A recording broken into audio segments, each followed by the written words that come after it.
بسم الله الرحمن الرحيم. عن عبد الله بن مسعود رضي الله تعالى عنه أن رسول الله صلى الله عليه وسلم قال: ما من نبي بعثه الله في أمة قبلي إلا كان له من أمته حواريون وأصحاب يأخذون بسنته ويقتدون بأمره.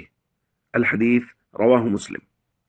نبی کریم صلی اللہ علیہ وسلم نے ارشاد فرمایا، اللہ تعالیٰ نے مجھ سے پہلے کسی امت میں جتنے بھی نبی بھیجے، ان کی امت میں سے ان کے کچھ حواری اور ساتھی ہوتے تھے جو ان کی سنت پر چلتے اور ان کے حکم کی اتباع کرتے تھے۔ پھر حضور نے فرمایا، ثم انہا تخلف من بعدہم خلوف یقولون ما لا یفعلون، پھر چند ایسے نالائق لوگ ان کے جانشین ہو گئے کہ جو وہ کہتے تھے وہ کرتے نہیں تھے، ویفعلون ما لا یؤمرون، اور جو وہ کرتے تھے اس کا ان کو حکم نہیں دیا گیا تھا۔ پھر فرمایا، فمن جاہدہم بیدی فہو مؤمن، جو ایسے ناخلف لوگوں کے ساتھ اپنے ہاتھ سے جہاد کرے گا وہ مومن ہے۔ ومن جاہدہم بلسانی فہو مؤمن، جو ان کے خلاف زبان سے جہاد کرے گا وہ مومن ہے۔ ومن جاہدہم بقلبی فہو مؤمن، جو دل سے جہاد کرے گا وہ مومن ہے۔ ولیس وراء ذلک من الایمان حبۃ خردل، اور اس کے پیچھے رائی کے دانے کے برابر بھی ایمان نہیں ہے۔ دوستو، یہ نبی کریم صلی اللہ علیہ وسلم نے اللہ کا طریقہ بیان کیا ہے کہ اللہ کا یہ طریقہ ہے کہ جو بھی نبی آیا اس کے بعد اللہ نے اس کو ایسے حواری اور اصحاب دیے کہ وہ اس کی سنت کے عین مطابق زندگی گزارتے تھے اور ان کے احکام پر پوری طرح سے عمل کرتے تھے۔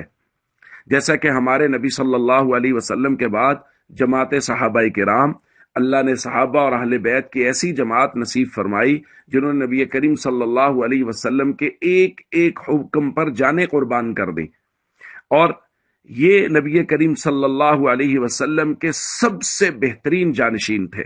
پھر ان کے بعد تابعین اور وہ زمانہ تبع تابعین جن پر نبی کریم صلی اللہ علیہ وسلم نے بہتر زمانے ہونے کی خود مہر لگا دی۔ صحابہ کرام کے بہتر ہونے کے بارے میں تو بہت سیدھا فرمایا کہ نجات کا راستہ ہی وہ ہے، ما انا علیہ واصحابی، جس پر میں ہوں اور میرے صحابہ ہیں۔ اور تابعین اور تبع تابعین کے زمانے کے بارے میں خود حضور نے فرمایا تھا، خیر القرون قرنی ثم الذین یلونہم ثم الذین یلونہم، یہ بہترین زمانے ہیں۔ ان زمانے کے لوگ حضور علیہ الصلوۃ والسلام کے منہج کے مطابق زندگی گزار رہے تھے۔ پھر کیا ہوا؟ پھر ایسے ناخلف لوگ پیدا ہوئے جنہوں نے انہی لوگوں پر اعتراض شروع کر دیا، یعنی جنہوں نے دین کو سنبھالا، رسول اللہ صلی اللہ علیہ وسلم سے دیا، سنتوں تک پر اپنی جانیں قربان کی، ان لوگوں پر ہی کچھ لوگوں نے، ناخلف لوگوں نے اعتراضات شروع کر دیے۔ اور آج کل سوشل میڈیا پر یہ بات بہت عام ہے، اور آج کل بہت سارے مواقع پر یہ بہت ساری بلیاں اپنے تھیلوں سے باہر آ رہی ہیں۔ ہمیں نظر آ رہا ہے کہ جو لوگ گستاخ ہیں، جب گستاخوں کے خلاف قانون بن رہے ہوتے ہیں تو سب سے زیادہ تکلیف بھی انہیں ہو رہی ہوتی ہے۔